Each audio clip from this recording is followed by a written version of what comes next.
Colorado Springs, and I got to stay with one of my favorite wrestlers, TC Danzler, hey, have you ever seen the Terminator highlight tape? The Terminator? Yeah, it was so hard when I was a kid. They all had like highlight tapes of them when they were coming up. I used to watch them all, and he used to just powerbomb people all the time. And I was like, bet, that's what I want to do. And I knew TC since I was a kid. You know, I was a Harvey Twister in Illinois. He was a Harvey Twister. He used to come back for the Harvey Twister anniversary, and we used to always wrestle a Greco match, and he would just demolish me. He would pick me up, reverse lift me, hell out. I'm like, dude, what's your problem with kid? You know, I'm a kid. But I got to live with him for a year and transition into.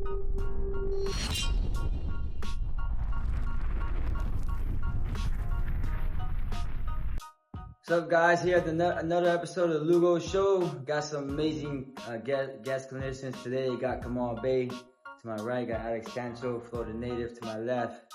Olympians. I mean, the names speak for themselves. The resume speaks for themselves. Guys, I appreciate you guys coming out. I know you guys coming from Colorado. How was the first trip? How was the first session? Late from Colorado. We got in late, man. I'll tell you, sometimes, you know, when you booking flights, everything got to get approved, authorized. You be sitting there on the email, on calls, waiting like, I got a ticket yet? Can I even get over there for the kids? I was like, he was messaging me like, hey, you want to do this day? I'm like, I don't even know. I'm going to get over there. Yeah. I don't even know if I'm going to make it. But, hey, we did it. We made it here. First day was cool. Sancho out there did a good job, Sancho. Yeah. You did a good job. Kids, you know, a lot of their first times wrestling Greco, so you gotta like sort of ease them into it. But what you're looking for is just, you know, kids trying things, man. They gotta try things. You know, you can't be afraid to do anything, especially wrestling wise, you know, because one, that's how people get hurt. You doing stuff halfway, but they were all like, you know, attentive, listening. I thought it was great. Appreciate you. Yeah, what'd you think of it? It was good? I mean, it was great for me. I haven't done a camp in a long time, and I just need to slow it down next time when I'm doing these camps. Just do it step by step, you know, with these guys, and letting them figure it out more at a slower pace. But pretty much overall, I feel like everybody was picking it up. Towards the end, we did a little live wrestling, and everything was great. Yeah, it's different, man. So we competed our whole lives. We're not used to coaching, but I think it helps you as an athlete when you can coach and explain the move to someone else. You're also explaining it to yourself at the same time, where, you know, you're training, you know, athlete and yourself. So I think that's pretty cool. I had to learn that. I'm still getting better with it, but yeah, it's definitely different. You've done a lot of camps in the past. Come on. Done a lot of camps in the past. Camps all the time. Camps all the time. I mean, I love running camps. You know, I love like being able to butterfly. To spread. Like my brother's like that, man. To spread. I get it from my dad, man. My dad coached for like 25 years and then some. You know, so like I get it from my dad. Like I love going out there. I love explaining Greco, and I love like showing kids new things. I'm like, yeah, man. You know, you use that in the match. You know, just shout me out, dog. Just shout me out. So Oak Park, right? OPRF. I remember when I first saw you wrestle. I think it was. Oh, you were wrestling Kendrick Sanders, an old teammate friend of mine, and I forgot how that match went, but that's the first time I saw you wrestle, and you were just launching everybody, launching, and then so tell me a little bit about Oak Park and how you grew up and a little bit about that situation. OPRF, the wrestling team was it was great, man. I mean, I was just talking to a kid out there, and I was telling him like, yeah, when you go places, you don't want to be the best guy in the room. Like, I remember my first day at Oak Park, my first practice, I wrestled with a guy named Devontae Mahomes. He later went on and wrestled at Michigan. But my first day, I cried my first day. I was like, I don't know, but this is a long season. And I was like, if he's going to be coming there pulling on my head, pumping me like that, like, I don't know if I was going to last or make it. But obviously, I stuck with it and pushed through. And my freshman year at a man's, but I was at 152 my freshman year. I ended up taking fifth at state, making it to the semifinals and just falling short of making it to the finals my freshman year at state. Winning it the next year, but OPRF, it's just that, you know, they instill the brotherhood, like, you know, like, we're not in this alone, like, we're in this together, like, if I'm working hard, you gotta work hard, and we're not settling for second or third, you know, like, we're trying to be the best, and like, later on that next year, we ended up being the number one team in the country, so like, nice, man. It was crazy, it was a great time at Oak Park. Oak Park's a legendary school, for sure. Old teammate of mine as well, Samuel Brooks. Samuel Brooks went out there, old teammate. Sammy was so mean, bro. Sammy was so mean to us. Heavy hand.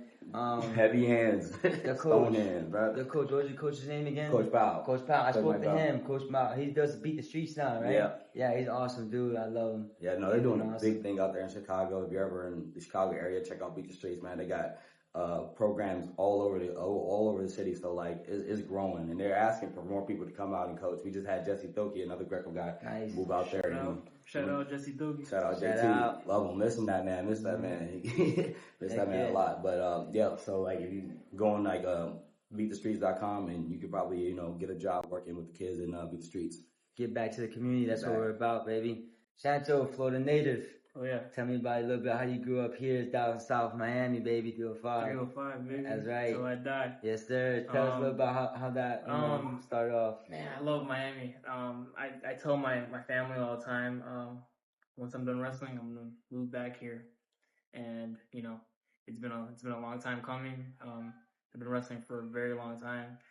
But when I'm done wrestling, I'm definitely going to move back down here with my family and, enjoy my rest of my days, maybe coach and continue with my life. But Miami I started off, I'm a Miami native, born and raised here. I remember the first time I think I saw you wrestle. I was young, because you're a little older than me. Yeah, I wrestled at South Miami Senior High.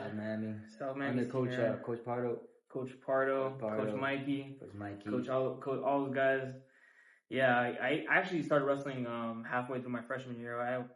Halfway through the wrestling season, I started wrestling. I was actually playing basketball at the time. I was like on a JV team. Basketball? I thought I was going to be like an NBA player, to be honest. I didn't want to wrestle. What position? Point guard? I was PG, of course. PG, point guard. I was dunking. But yeah. Then I just figured, I talked to the coaches, wrestling coaches. I have a judo background before wrestling in high school.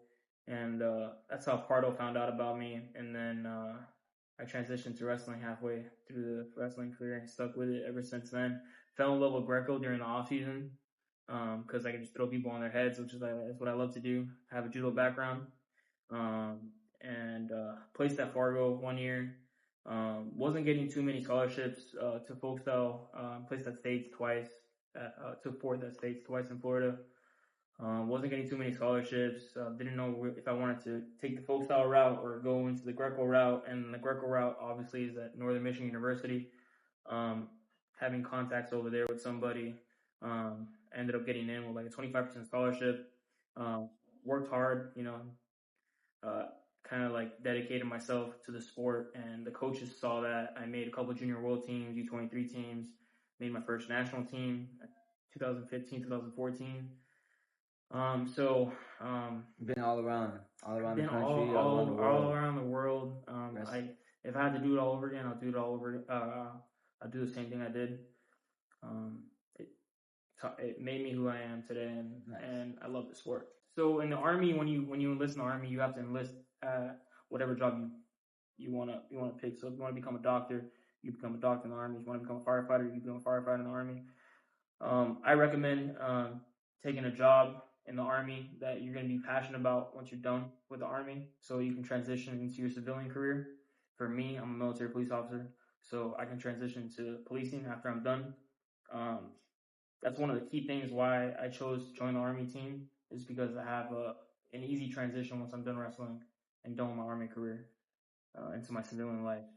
But pretty much the World Class Athlete Program is a program that we have for Olympians and people that could be in the world level, like track, running, long distance running. We have boxers, we have wrestlers, we have taekwondo, whatever sport you could possibly think of, we have it in this program. And if you're like top 2, top 3 in the nation, I think there's a criteria that you have to meet to be in this program. Right. Me and Kamal we got recruited to be on the wrestling team, and that's how we got into the position we're in right now. The few of the proud, right? The few of the proud, yeah. The Army guys. Yeah, baby. That's what we're all about. So tell me a little bit. So you're coming out of high school, right? Out of high school, you won Fargo a few times. Talk about why you decided to go to that Greco route and maybe not go to a university, like college. Talk about how that happened. So for me, I was after I won Fargo, I was approached by the national team coach Matt Lemon he came to Illinois at the time. He was visiting, doing like some Greco clinics. Again, he came and visited me, and he was like, "Hey, you want to come wrestle Greco-Roman international? I was like, absolutely. I love Greco-Roman. I love all three styles of wrestling. I love any type of grappling, judo, jiu-jitsu. I love all that stuff. But he was like, you want to come wrestle Greco-Roman? I was just like, heck yeah. Like, you know, for a lot of kids, it would probably feel like, you know, oh, I got to think about some things, you know, like, I was like, nah, let's go. You know, let's go. Let's do it. My dad got me a passport book. I moved out to Colorado Springs, and I got to stay with one of my favorite wrestlers, T.C. Danzler, who, hey, you ever seen the Terminator highlight tape? The Terminator? Yeah, it was so hard when I was a kid. They all had, like, highlight tapes of them when they were coming up. I used to watch them all, and he used to just powerbomb people all the time, and I was like, bet, that's what I want to do. And I knew T.C. since I was a kid. You know, I was a Harvey Twister in Illinois. He was a Harvey Twister. He used to come back for the Harvey Twister anniversary, and we used to always wrestle a Greco match, and he would just demolish me. He would pick me up, reverse lift me, hell out. I'm like, dude, what's your problem, kid? You know, I'm a kid. But I got to live with him for a year and transition into moving into the Olympic Training Center and training Greco full time. Nice. Awesome. Olympic Training Center, I've been out there for a few camps, Colorado Springs. It's dope. I like it out there. There's not that many opportunities out here to learn Greco, right? We talked about that during the first session. We needed more of a foundation for that Greco freestyle style. What do you think is some good ideas to implement that to the United States? What do you think? Just like the positivity aspect of it. I mean, like if a guy's wearing a USA singlet, you know, like that's the guy you're supposed to root for. You know what I'm saying? And when we go internationally and we're wrestling these guys, and whether we win or lose, like understand the level of competition, right? Like you don't just see us like losing the bums. Like when I was like going to the comment section, I would like wrestle somebody and they'd be like, oh, you lost a 2-2 match.